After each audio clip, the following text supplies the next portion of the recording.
নমস্কাৰ বন্ধু বান্ধৱীসকল, দশমমান শ্ৰেণীৰ অৰ্থনীতি বিজ্ঞানৰ অধ্যায় 1 মুদ্ৰা আৰু বেংক ব্যৱস্থা পাঠটিৰ পৰা কেইটামান MCQ আজি আপোনালোকলৈ লৈ আহিছোঁ।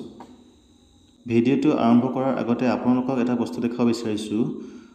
ইয়াৰ আগৰ এটা ভিডিঅ' ৰাজনীতি বিজ্ঞানৰ যিটো পাৰ্ট 2 ভিডিঅ' বনাইছিলোঁ, তাত 22 নম্বৰ কুৱেশ্যনটো দিছিলোঁ, কেতিয়া ৰাষ্ট্ৰসংঘৰ মানৱ অধিকাৰ আয়োগ গঠন কৰা হৈছিল।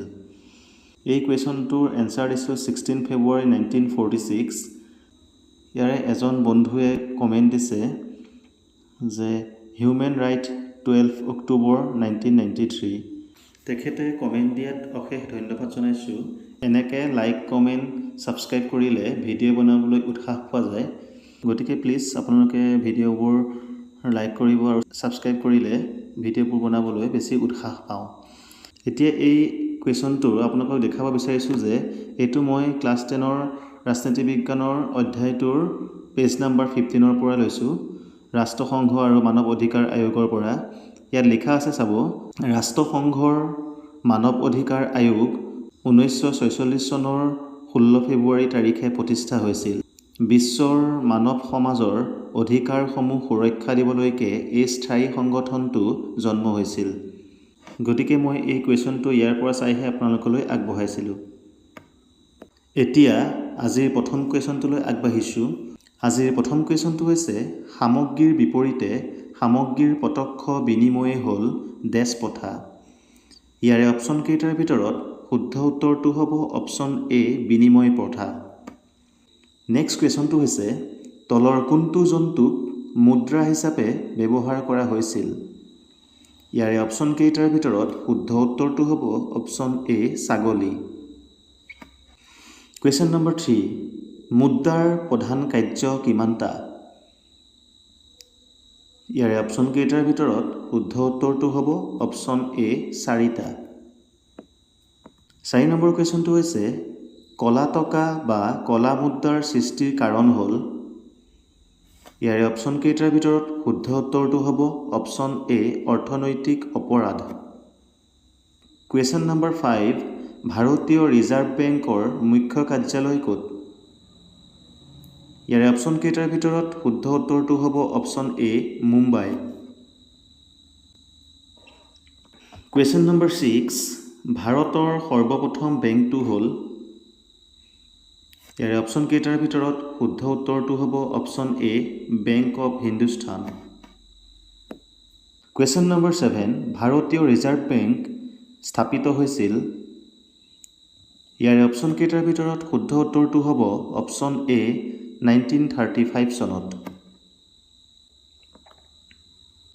কুৱেশ্যন নম্বৰ 8, থলুৱা প্ৰচেষ্টাৰ ভিত্তিত গঢ়ি উঠা অসমৰ প্ৰথমটো বেংক হ'ল।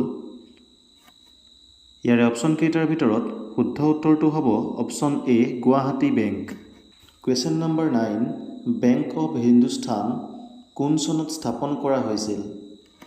অপশ্যন কেইটাৰ ভিতৰত ইয়াৰ শুদ্ধ উত্তৰটো হ'ব অপশ্যন এ, 1770 চনত।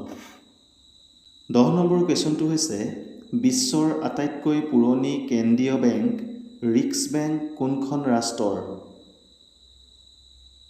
অপশ্যন কেইটাৰ ভিতৰত ইয়াৰ শুদ্ধ উত্তৰটো হ'ব অপশ্যন ডি, ছুইডেন। 11 নম্বৰ কুৱেশ্যনটো হৈছে, ছুইডেনৰ ৰিক্স বেংক স্থাপিত হৈছিল। ইয়াৰে অপশ্যন কেইটাৰ ভিতৰত শুদ্ধ উত্তৰটো হ'ব অপশ্যন ডি, 1656 চনত।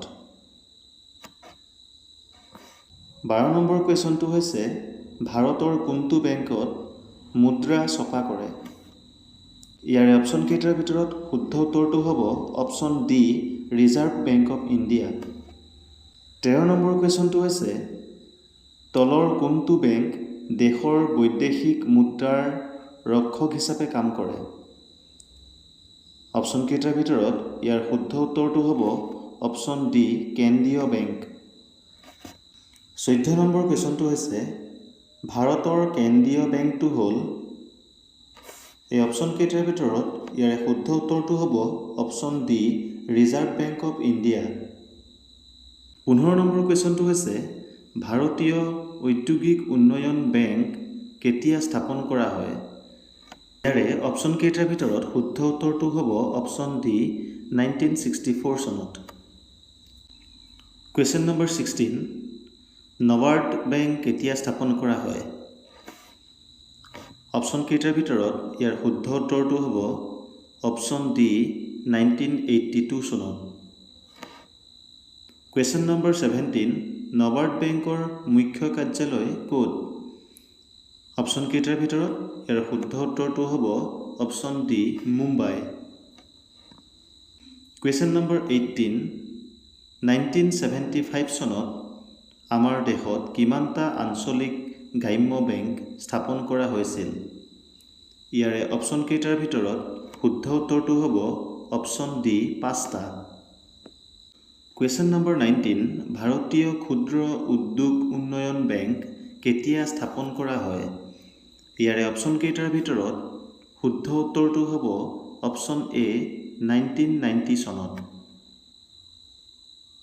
আজিৰ শেষৰটো কুৱেশ্যন, ভাৰতীয় ক্ষুদ্ৰ উদ্যোগ উন্নয়ন বেংকৰ মুখ্য কাৰ্যালয় ক'ত? ইয়াৰে অপশ্যন কেইটাৰ ভিতৰত শুদ্ধ উত্তৰটো হ'ব অপশ্যন এ লক্ষ্ণৌ।